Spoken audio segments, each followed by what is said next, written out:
No se asuste con lo que oiga a continuación. Es el eco del pasado cuando empezaron las emisiones de Radio Sefarad a finales de enero del 2004 y cuyos informativos semanales hemos reunido para revivir lo que entonces pasaba desde la perspectiva de nuestro tiempo.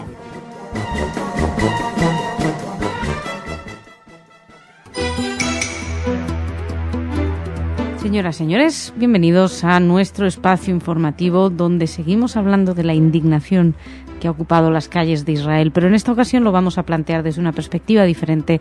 Lo plantearemos desde lo que fue ayer, el día que fue ayer, Tisha B'Av. Se respetó en esas calles indignadas, se tuvo en cuenta Tisha B'Av. Ya saben que es un día muy especial en el calendario hebreo. Además de eso, les vamos a hablar también de del retraso de la construcción de la central nuclear en Irán, también de la postura de México con respecto a la declaración unilateral de independencia palestina y de unos aviones no tripulados que deberían proteger los pozos de gas de Israel contra Hezbollah. Todo esto en nuestra primera parte del espacio informativo. En la segunda, Ana nos traerá noticias de corte cultural. Pero, como decíamos, vamos a empezar a hablar de Tisha B'Av, el 9 de Av, el aniversario de la destrucción de los dos templos de Jerusalén. Es una jornada en la que se ayuna y se guarda un estricto luto. Todo esto tuvo lugar ayer en Israel. Se recoge, una jornada de recogimiento cuando, en el 9 de Av son muchas las tragedias que tienen lugar ahí, pero básicamente las que se rememoran son las de las destrucciones del templo. Como les decía, ahí se cantan kinot, lamentaciones, que se compusieron en la época medieval y que describen el sufrimiento de los antepasados desde la destrucción del templo. Lo interesante, como les decía, es que en un momento en el que la población está en las calles gritando, enfadada, manifestando su desencanto con las políticas, pues también hizo presencia Tisha B'Av en Rothschild, en el Boulevard de Rothschild. Quiero al respecto mencionar muy brevemente un artículo publicado en el Jerusalem Post y que muy amablemente Dori Lustrón nos hizo llegar, un artículo de Ben Hartman donde habla de cómo el campamento secular del Boulevard Rothschild hace un silencio por el 9 de Av. Hubo carteles en toda la ciudad carpa de Tel Aviv donde dicen a los vecinos que no hay fiesta bailable ni espectáculo durante la noche de ayuno. Hubo un notable ambiente silencioso y se inició el ayuno del 9 de Av después de la puesta del sol. Bueno, es un artículo interesante, como les decía, que les recomiendo y que la verdad llama la atención porque es realmente este movimiento indignado Israel tiene un componente muy particular, una identificación muy propia, por un lado muy israelí, por otro lado muy judía, y en muchos aspectos digamos que no se puede comparar, por ejemplo, con la de Madrid. Imaginan la de Madrid, la de España, las de España, que son movimientos especialmente laicos, prioritariamente laicos. En este caso, una de las cosas que está dejando atrás los indignados precisamente son esas luchas internas, esa dicotomía entre religiosos y laicos dentro de Israel. En cualquier caso, llama la atención también, por cierto, que hablando de las manifestaciones de los indignados israelíes, la Knesset ha llamado una sesión extraordinaria la próxima semana debido a que están aumentando las protestas sociales y se trata de una sesión especial, no de emergencias, eso es muy importante, y el debate se va a centrar en el alza de los precios y la falta de vivienda. Así lo han explicado varias personas. Por cierto, que esto es una de las ideas que tenía Kadima desde el principio, que no quería que la Knesset se fuera de vacaciones sin arreglar los temas. Por cierto, también que con respecto a esto, los indignados israelíes parece están distribuyendo en los campamentos su propuesta. Se titula Marco de inversión para una nueva agenda socioeconómica. Perdónenme, creo que solo en Israel, en movimientos populares, publican un título como Marco de inversión para una nueva agenda socioeconómica. Uno en unas cosas así imagina que van a poner plan de futuro o algo por el estilo, pero no. Se han buscado realmente este marco de inversión. Y bueno, es interesante, lo comentaba el diario Haaretz en su versión digital ayer, donde las principales demandas vienen a ser minimizar las desigualdades sociales, alterar los principios del sistema económico, bajar el coste de la vida, erradicar el desempleo, imponer control de precios a los productos básicos, atender mejor a la población más débil, aumentar la inversión estatal en educación y salud y seguridad personal, proveer soluciones genuinas a la escasez de vivienda. También piden reducción de impuestos indirectos, fin de privatización, aumento de ayudas públicas, disminución del número de alumnos por clase y aumento de los servicios médicos. La verdad es que suena muy bien. La cuestión es cómo se va a lograr todo esto sin aumento de impuestos ni sin otro tipo de aumentos. Pero bueno, sospechamos que habrá que echarle un poquito de imaginación, que desde luego no es lo que falta. Y nos vamos ahora a los temas de siempre. ¿Qué ocurre con Palestina? La declaración unilateral. Así como les contábamos la semana pasada que algunos países latinoamericanos se habían declarado que iban a reconocer. En esta ocasión les hablamos de Patricia Espinosa, que es la canciller de México y que expresó su preocupación al ministro de Exteriores, Riyad al-Malki, al ministro palestino, por el estancamiento de las negociaciones para resolver el conflicto.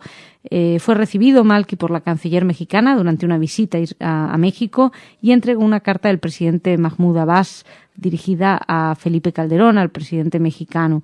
Los titulares de la política exterior de México y de la autoridad palestina conversaron mucho tiempo sobre la situación y sobre la posibilidad de que el tema sea considerado en las Naciones Unidas. Y bueno, Espinosa dijo que el problema de los territorios disputados deberá incluir una definición de acuerdo mutuo sobre las fronteras de ambas naciones, que incluya el Estatuto de Jerusalén y el tema de los refugiados. En fin, nada nuevo bajo el sol, porque realmente todo el mundo dice lo mismo, pero parece que nadie avanza. Y seguimos. Les hablamos ahora de la frontera con Líbano. Ha habido un poquito de nerviosismo últimamente, ya lo saben. Bueno, pues la Fuerza Aérea Israelí ha empezado a realizar misiones de reconocimiento y vigilancia empleando aviones no tripulados sobre los pozos de gas israelíes en el mar Mediterráneo porque temen un ataque del grupo terrorista Hezbollah. A principios de julio el gobierno aprobó la demarcación de la frontera marítima de Israel con Líbano, que determina los derechos económicos sobre la cuenca costera después de descubrirse enormes yacimientos de gas natural. La frontera marítima entre Israel y Líbano nunca ha sido demarcada porque ambos países se encuentran formalmente en guerra.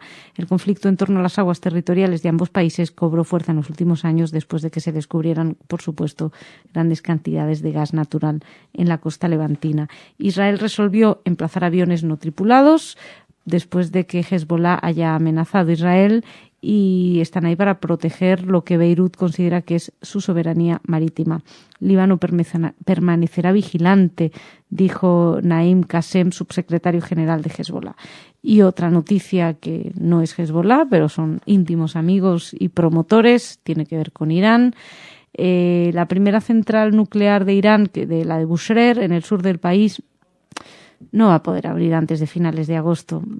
Lo habían anunciado así las autoridades de Teherán, pero bueno, el diputado Asghar Jalalian del Comité Parlamentario Especial para la planta dijo que no. Son declaraciones públicas donde dice que falta tiempo para enganchar la central Bushehr a la red eléctrica nacional. Así que por lo menos esto parece que da un poquito más de tiempo. Y dejamos aquí esta primera parte del informativo y nos vamos a hablar con Ana, pero de cultura.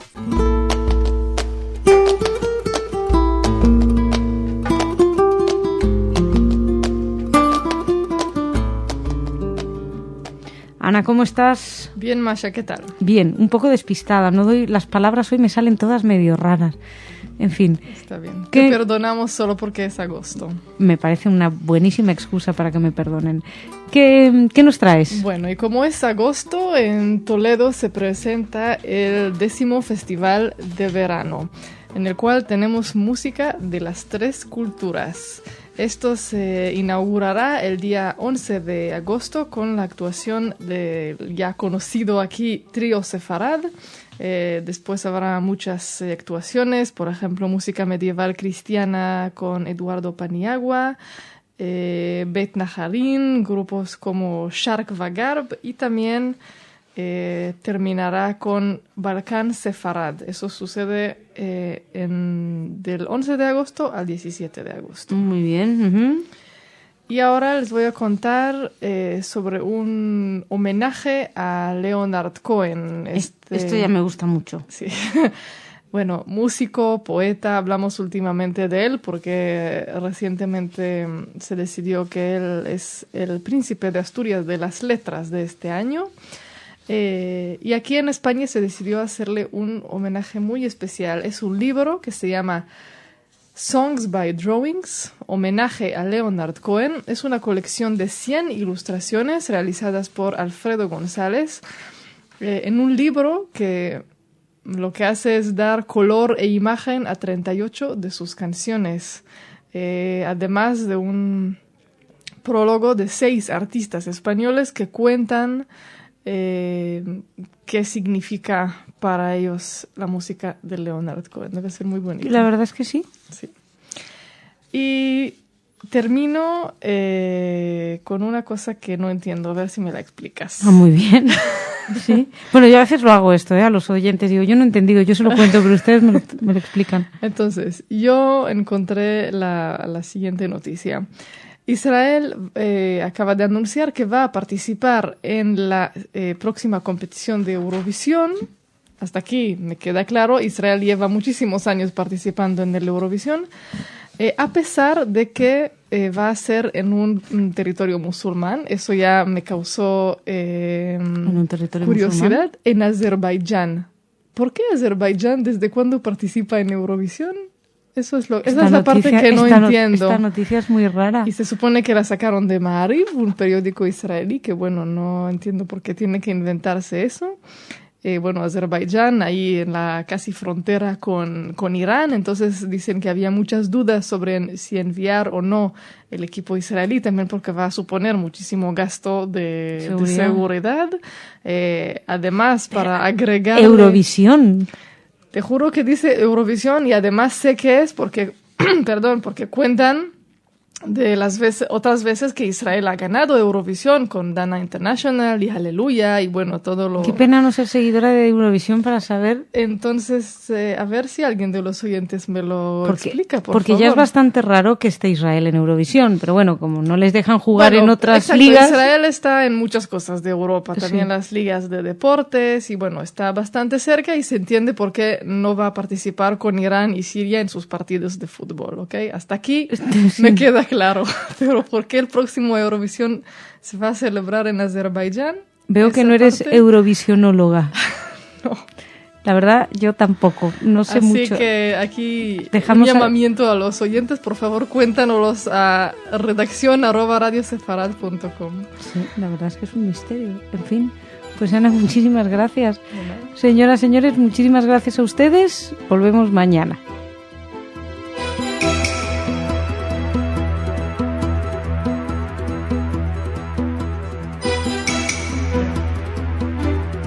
Señoras, señores, bienvenidos a nuestro espacio informativo. Seguimos hablando de los indignados y de las reacciones de Netanyahu. Cede, dicen todos los medios de comunicación. También les vamos a hablar de un nuevo punto de preocupación de los Estados Unidos, relación con los asentamientos en Cisjordania. Además, nos vamos a ir a viajar, por un lado, al pasado para recordar a una heroína francesa que recién falleció a los 98 años y también para contarles que Francia ha decidido indemnizar a los hijos de los españoles que fueron detenidos en suelo francés por los nazis y asesinados en los campos de concentración. Todo esto en nuestra primera parte del informativo. En la segunda, Ana nos trae noticias culturales. Pero empiezo contándoles acerca de los indignados israelíes. Netanyahu cede ante los indignados, decían ayer los medios de comunicación. Tengo entre mis manos especialmente las páginas del ABC, que decía que han hecho falta 300.000 personas en la calle para que ocurriera, pero el primer ministro de Israel ha reconocido que su política económica necesita un cambio de rumbo. El primer ministro admitió ante uno de los expertos encargados de entablar conversaciones con los líderes indignados que se decidió a rectificar después de leer un libro en el que Herzl, sí, señores, Theodor Herzl, fundador del sionismo, tuvo que adaptarse también a una serie de cambios circunstanciales en su vida. Según el diario Haaretz, Netanyahu aseguró que está preparado para modificar la política tributaria introducida hace unos años y que tanta controversia ha causado y sigue causando. Curioso. ¿Se ha leído ahora Herzl? No, se ve que lo ha releído. En cualquier caso, ha tenido una impronta muy seria y se lo está pensando bastante de verdad, que dirían, y lo único importante es que los cambios en la política económica no van a suponer en ningún caso un aumento del gasto por encima de las capacidades, porque tanto Netanyahu como el interlocutor estuvieron de acuerdo. Así que también hay puntos de acuerdo entre los indignados y el gobierno. Por cierto, que recientemente me comentaban que en el diario Haaretz había un análisis de lo que estaba sucediendo ahora con los indignados y era muy graciosa, irónica el comentario. Decía: qué lástima, a Barak lo atacó la guerra, a Barak lo atacó la paz, a Ehud Olmert lo atacó la guerra y a Bibi lo está atacando la protesta social. Da la sensación de que ninguno de los líderes está en el momento apropiado en la historia. En fin, seguimos. Les hablo ahora de los asentamientos. Esto es como, estamos dando noticias, tanto los indignados como los asentamientos, como si estuviéramos en el Día de la Marmota. No sé si recuerdan esa película, que siempre es un día que vuelve a empezar y vuelve a empezar. Son comentarios que ya conocemos, como cuando nos dicen: no, tiene que haber un acuerdo de paz, que tienen que aceptar 2 países, la paz no se puede hacer si 2 países no quieren. En fin, las acciones unilaterales, ha dicho el Departamento de Estado en un comunicado, como esta última decisión de Israel, obran en contra de los esfuerzos por reanudar las negociaciones directas y contradicen la lógica de un acuerdo razonable y necesario entre las partes. Son las declaraciones de los Estados Unidos, del Departamento de Estado, con motivo a la respuesta de la posibilidad de que haya nuevos asentamientos en Cisjordania. Y nos vamos a algo que ya sí cambiamos un poco de tercio y no es el día a día, pero es importante. Esto se hacía eco el Diario Público, y es que una paga vitalicia va a ser pagada por Francia a los hijos de los españoles que fueron detenidos en suelo francés y asesinados en los campos de concentración. Explica Joan Comellas cómo se llevaban a los padres, a los mayores, en este artículo, y cómo las madres los escondían. Lo importante de esto es que Francia ha reconocido, fueron muchos de ellos detenidos en Francia, asesinados, dicen, por el fascismo, y Francia va a dar, cuando muestren toda la documentación necesaria, van a mandar unos 400 euros mensuales de paga vitalicia, para ayudar a estas personas que, como destacan, en estos momentos de crisis pues siempre viene especialmente bien. Y terminamos con un nombre propio: Nancy Wake, una australiana, neozelandesa, he leído en otros medios. En fin, lo importante es que fue espía y se convirtió en una de las mujeres más condecoradas por su papel en la resistencia francesa durante la Segunda Guerra Mundial. Falleció en estos días en Londres con 98 años. Era llamada y conocida como Ratón Blanco, así la conocía la Gestapo durante la guerra.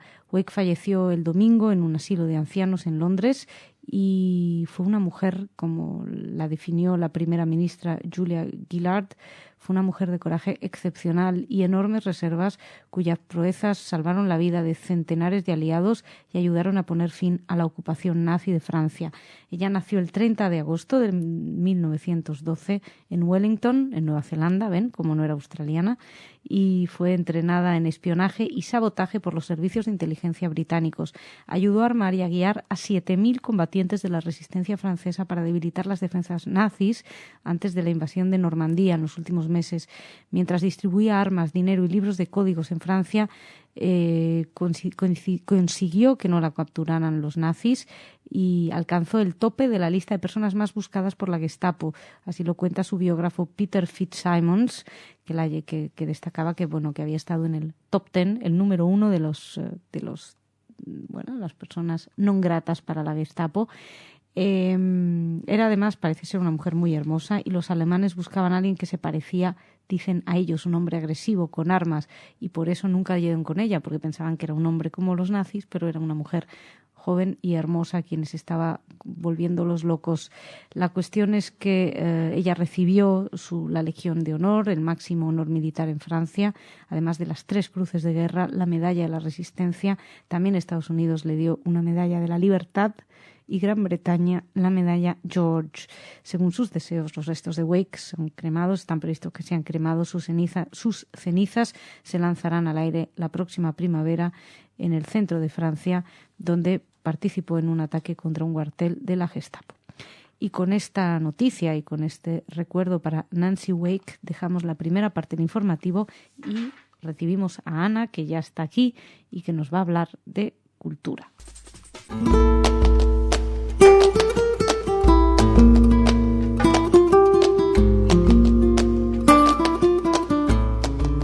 Ana, ¿cómo estás? Bien, Masha, ¿qué tal? Bien, cuéntanos qué nos traes hoy.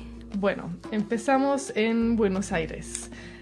Alicia Benmergui, nuestra amiga de Milim, y Moshe Corin van a presentar un acto en recordación a los escritores judíos asesinados en la ex Unión Soviética.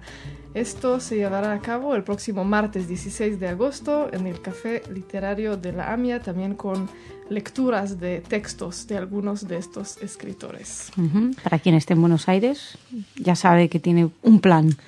Y luego, para los que están en Londres, que bueno, no sé si es el mejor lugar en estos días para estar, pero lo que les quiero contar, que es totalmente cultural, el Roundhouse es un mítico espacio de música. Y desde los años 60 había actuaciones de Pink Floyd y los Rolling Stones. Y ahora le ofrecieron a un diseñador, arquitecto israelí que vive ahí en Londres, Ron Arad, crear una especie de instalación en este espacio enorme. Lo que hizo es vaciarlo y colgar una especie de cortina, así 360 grados, donde se van a proyectar trabajos de videos de distintos artistas que él invitó y que se crearon especialmente para esta instalación. Uh-huh. Y termino con, bueno, Amy Winehouse. No se cumplieron ni 2 semanas de su muerte y ya hay unos cuantos productores en Hollywood que se están peleando por llevar su vida al cine. Así que creo que muy pronto tendremos a Amy Winehouse, la película. ¿Y ya sabemos quién va a hacer de Amy Winehouse? Una de las opciones es la también judía Scarlett Johansson. ¿Qué te parece? Que sí, que creo que el blanco de los ojos es muy parecido entre una y la otra. Bueno, ya les contaré cuando se sepa eso. Pues nada, muchas gracias, Ana. Hasta mañana. Señoras, señores, muchísimas gracias a ustedes también por su atención. Mañana más.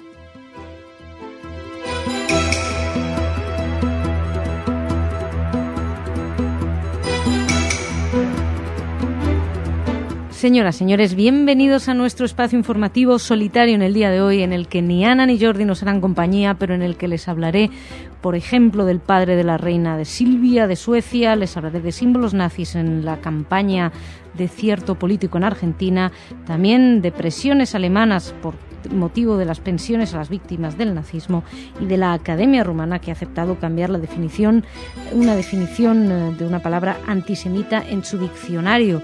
Parece ser que ya, no llegamos a darles la noticia, pero el Centro de Monitoreo y Lucha contra el Antisemitismo pidió hace un par de días a la Academia Rumana, el lunes concretamente, que cambiara la definición que da el diccionario de una palabra que es la que escuchaban los judíos cuando viajaban en los trenes de la muerte de los nazis.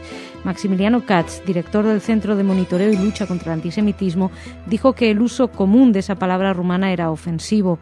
El funcionario argumentó que la palabra era la que escuchaban los judíos, como les decía, cuando iban a los trenes de la muerte, refiriéndose a la masacre de millones de los ciudadanos, cientos de miles de ciudadanos rumanos concretamente, durante la Segunda Guerra Mundial.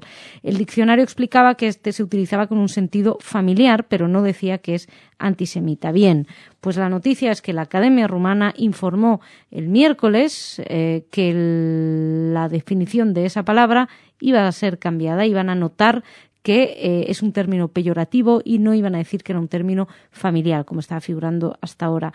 Dijeron que además van a hacer todo lo posible para efectuar una corrección inmediata y permanente de esa definición. Yo no he tenido acceso a la palabra concreta, no les puedo decir cuál es, pero los supervivientes de la Shoah estaban horrorizados, explicaron por referencia casual a ese término vulgar, sin indicar que era que tenía un alto componente feo, ofensivo y antisemita. Más cosas. Se ha criticado al gobierno alemán por las pensiones, por por las pensiones a las víctimas del nazismo. El Partido Socialista Alemán, Die Linke, la izquierda, criticó al gobierno federal de Angela Merkel por engañar a judíos víctimas de los trabajos forzados durante los nazis. Según la diputada Ulla Jepple, los supervivientes judíos fueron forzados a trabajar en guetos y tienen derecho a pensiones estatales. Una ley federal del año 2002 estableció que esas personas tienen que recibir rentas con carácter retroactivo desde 1997. Sin embargo, la mayoría de los afectados está recibiendo pagos recién desde el 2005, y así lo informaba Jepple en una entrevista con la agencia Prensa Latina.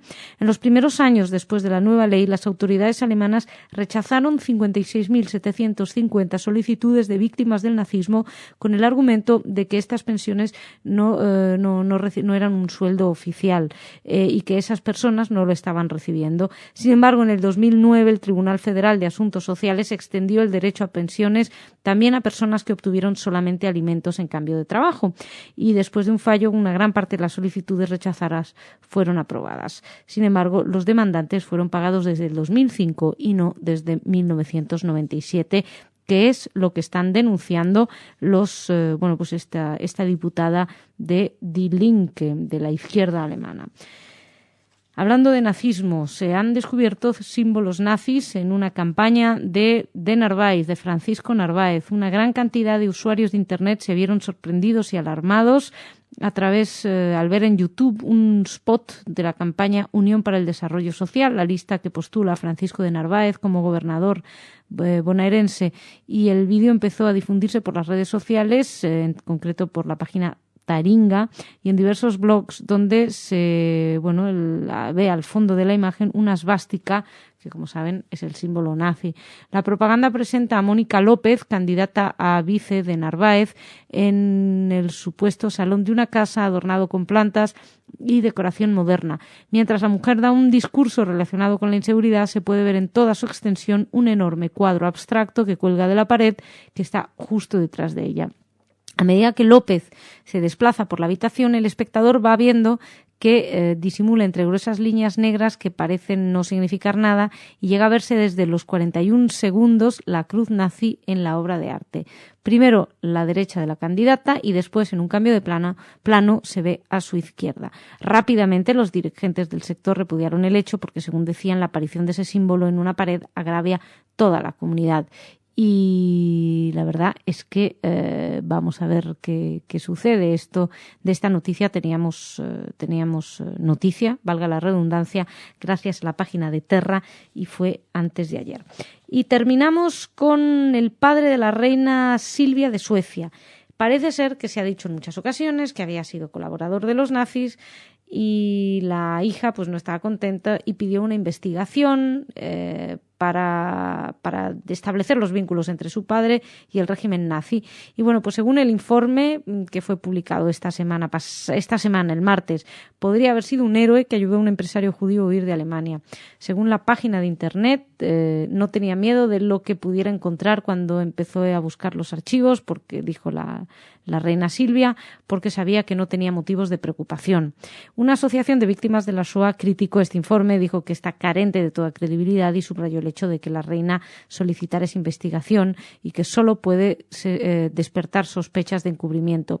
La reina había anunciado hace unos meses que había pedido un informe sobre las actividades de su padre, Walter Sommerlath. Nos hicimos eco aquí, en Brasil y en Alemania, entre los años 30 y 40, después de que se especulara sobre sus controvertidas relaciones con el régimen nazi.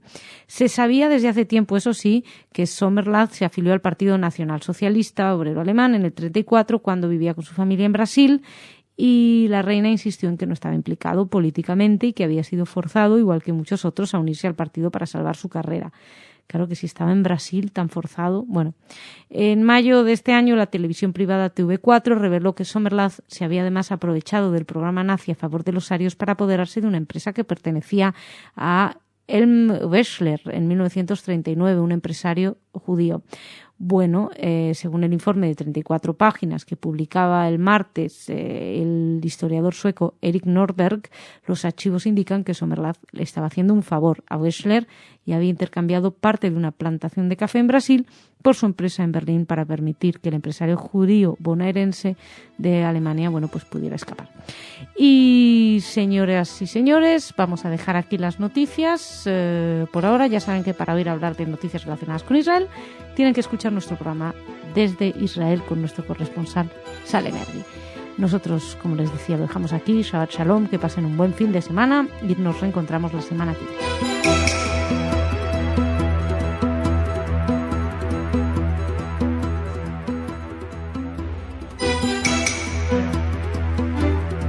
Señoras, señores, bienvenidos a nuestro espacio informativo. ¿Ustedes se acuerdan la que se montó cuando salió a la luz el hecho de que Israel le había ofrecido ayuda humanitaria a Hosni Mubarak, es decir, que le había propuesto que fuera Israel a que lo trataran de su enfermedad? Bueno, pues eso en España se utilizó mucho. La cuestión está en que ahora lo que hemos sabido es que España ofreció asilo político a Assad. Lo hizo a través del secretario general de la presidencia, Bernardino León. Y se lo vamos a contar, les vamos a hablar también de esas 227 construcciones, viviendas nuevas en Ariel, además de Líbano y de Warren Weinstein, que fue secuestrado. Todo esto en nuestra primera parte del informativo. En la segunda, Ana nos traerá noticias culturales. Y vamos a hacer la informativo en solitario, pero voy a empezar hablándoles de esas viviendas en Ariel. Son 227, fueron aprobadas por el Ministerio de Defensa para ayudar de alguna manera a alojar a algunas de las familias que fueron evacuadas de Netzarim en año 2005 de la Franja de Gaza. Un centenar de ellas va a ser para ello.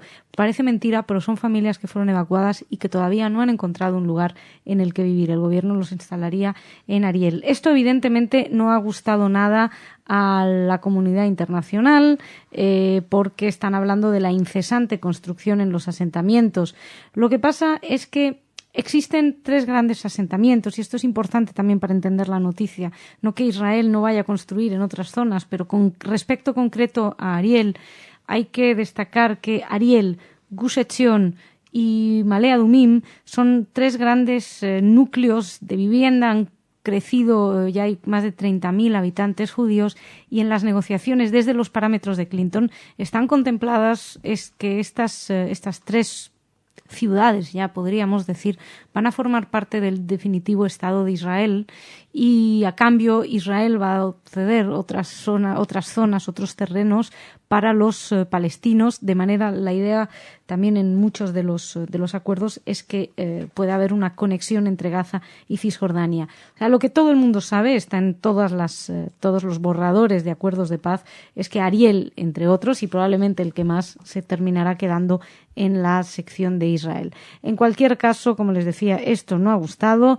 Lo que sí que hay que destacar es que en el gobierno de Netanyahu se otorgaron muy pocos permisos. En el 2009 se habían aprobado 492, pero en marzo, después del asesinato de una familia en Itamar, Netanyahu respondió anunciando la intención de construir 500 más, aunque todavía esas tierras no han sido vendidas. También hay mucho que destacar en las noticias, que a veces Israel anuncia va a construir no sé cuánto, luego no construye, pero ya la propia información ya tiene, la propia declaración ya sirve para que se dispare la pólvora, si es que se dice así. En cualquier caso, ya iremos trayendo más noticias acerca de esas construcciones y les vamos a hablar de ese asilo político que al parecer España habría ofrecido a Bashar al-Assad. Así lo podíamos leer ayer por la mañana en el diario El País, que Bernardino León habría hecho este ofrecimiento en nombre del presidente de España, José Luis Rodríguez Zapatero, y que habría viajado a Damasco con esta secreta misión. El enviado, parece ser, explicó que Madrid estaría dispuesto a suministrar asilo si renuncia al poder y si termina con la sangrienta represión de los manifestantes. Ya algunos estudios hablan de más de 2.000 personas, cientos de miembros también de las fuerzas de seguridad. Zapatero, según El País, no habría realizado una propuesta oficial al homólogo sirio, pero habría mandado así a Bernardino León, y León no habría encontrado demasiada disposición por parte del gobierno de Damasco, así que dijo que nada, que con Assad no se iba a llegar a ningún compromiso sustancial. Y respecto al Líbano, les cuento unas declaraciones del líder de la oposición libanesa, Saad Hariri, que dijo que el diálogo nacional debe tratar el asunto de las armas ilegales en poder de Hezbollah y no la posibilidad de transgredir la resolución del Tribunal Internacional que juzga el asesinato de su padre. Según Hariri, la mayoría de los libaneses perciben la acción llevada a cabo por el Tribunal Especial de la ONU como un medio de proteger el Líbano del crimen político organizado y de realizar la justicia del modo más notable. Este tribunal fue creado en el 2007 por una resolución del Consejo de Seguridad de la ONU y ya saben que la misión es la de descubrir a los asesinos del ex primer ministro Rafik Hariri, asesinado en un atentado con bomba el 14 de febrero del 2005, y todos los estudios apuntan a Hezbollah, que dijo que como los acusaran a ellos iban a atacar a Israel. La lógica de la región, como acusen a Hezbollah de haber matado a Hariri, Hezbollah ataca a Israel. También dijo que iban a crear una guerra civil dentro del Líbano. Hay distintas amenazas. Y terminamos con el nombre de Warren Weinstein. Trabajaba como contratista de desarrollo en Lahore, en Pakistán, y parece ser que fue secuestrado por unos hombres a punta de pistola que entraron en su casa al este de la ciudad de Lahore. La Embajada de Estados Unidos identificó a Warren Weinstein y, según explicó, es director de Pakistán de J.E. Austin Associates, un contratista de desarrollo, trabaja con el brazo de ayuda del gobierno americano. Y no se sabía mucho todavía. Según la policía pakistaní, 2 de los secuestradores aparecieron en la casa, persuadieron a los guardias a que abrieran las puertas diciendo que querían darles comida, y es algo que se hace mucho porque es Ramadán. Y entonces, mientras abrían, 5 hombres aparecieron de repente, pegaron a estos hombres, controlándolos antes de entrar a la casa, y se llevaron a Weinstein de su cuarto. Así que dicen que no se saben las motivaciones, pero bueno, vamos a estar muy pendientes de Weinstein. Y nosotros ahora dejamos esta primera parte del informativo y nos vamos a hablar de cultura con Ana.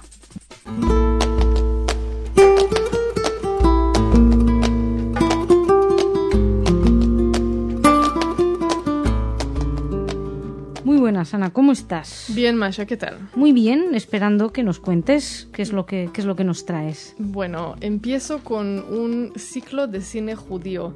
Esta vez el primero en la ciudad, entre pueblo y ciudad, Villa de Rota, en Cádiz. Esta semana podrán escuchar una entrevista con la presidenta de Tarbut Rota, que es recientemente parte de Tarbut Sefarad, que están empezando a organizar ahí muchas actividades. Y esta empieza este domingo 21 con la proyección de la película El tren de la vida, y sigue con algunos clásicos como Yentl y después Idel miten Fidel, conocido como El violinista sobre el tejado, y concluye el 16 de septiembre con el documental El último sefardí. Bien. Ya en esta entrevista podrán saber más detalles. Bueno, buenísimo. ¿Qué más tenemos, Ana? Y ahora les cuento, ahora les traigo 2 noticias de los Estados Unidos. Resulta que en Estados Unidos hay una especie de cargo político-cultural que es como una especie de ministro de la poesía, que siempre se elige un poeta destacado que tiene así un papel de difusión de la poesía en Estados Unidos.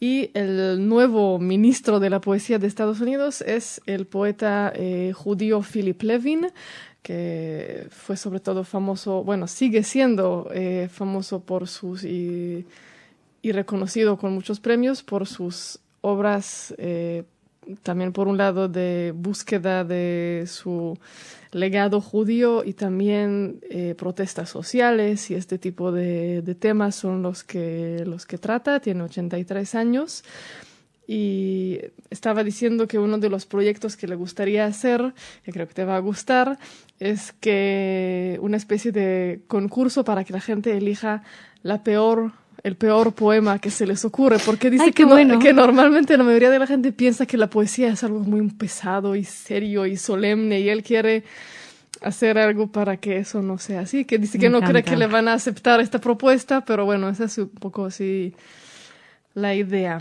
Me encanta. Y termino con el Chelsea Hotel. Uh-huh. Es una especie de hotel, departamentos mítico en la cultura pop de los Estados Unidos. Está ubicado en Manhattan. No sé si recuerdan, pero hablan de él en las canciones de Leonard Cohen.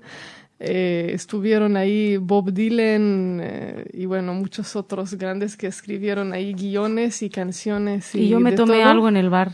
¿Ah, sí? De al lado. Claro, y estaba ahí Bob Dylan. No, ni Leonard Cohen, que tenía más ganas de encontrármelo a él, confieso. Sí. Bueno, la cosa es que una familia judía de origen marroquí, de apellido Shetrit, acaban de comprarlo. Entonces, la verdad es que parece que están un poco preocupados algunos de los habitantes porque piensan que a lo mejor los van a desalojar para reformar y hacer ahí como barbaridades y cambiarlo. ¿Barbaridades judías? No, inmobiliarias. Vale. No, decía, no están preocupados por lo comprar una familia judía. Digo, okay. No están preocupadas porque sean judíos, sino porque hay un cambio de rumbo. Exacto, quién sabe qué van a querer hacer a otra con este mítico hotel. Bien, pues Ana, muchísimas gracias. A ti. Solo un pequeño detalle, que es que me he quedado dándole vueltas antes de irnos. Tú dijiste que lo de Yidel con el violín era el violinista sobre el tejado. Sí. Yo creo que no, ¿eh? No es como Yo creo que no, porque veo aquí el dibujito y está escrito en hebreo. No, es en Yiddish, Yidel mit den Fiedel. Bueno, pues está escrito con caracteres hebreos. Sí. Pero que el niño no sale en la película, hay un niño ahí. Es como un judío con violín, más que el violinista sobre el tejado. Bueno. En fin, una duda casi que se me ocurre. Okay. En fin, en cualquier caso, lo Ana, investigaremos. Gracias, muchas mil. Nosotros nos marchamos, señoras, señores, muchísimas gracias a ustedes también. Mañana más.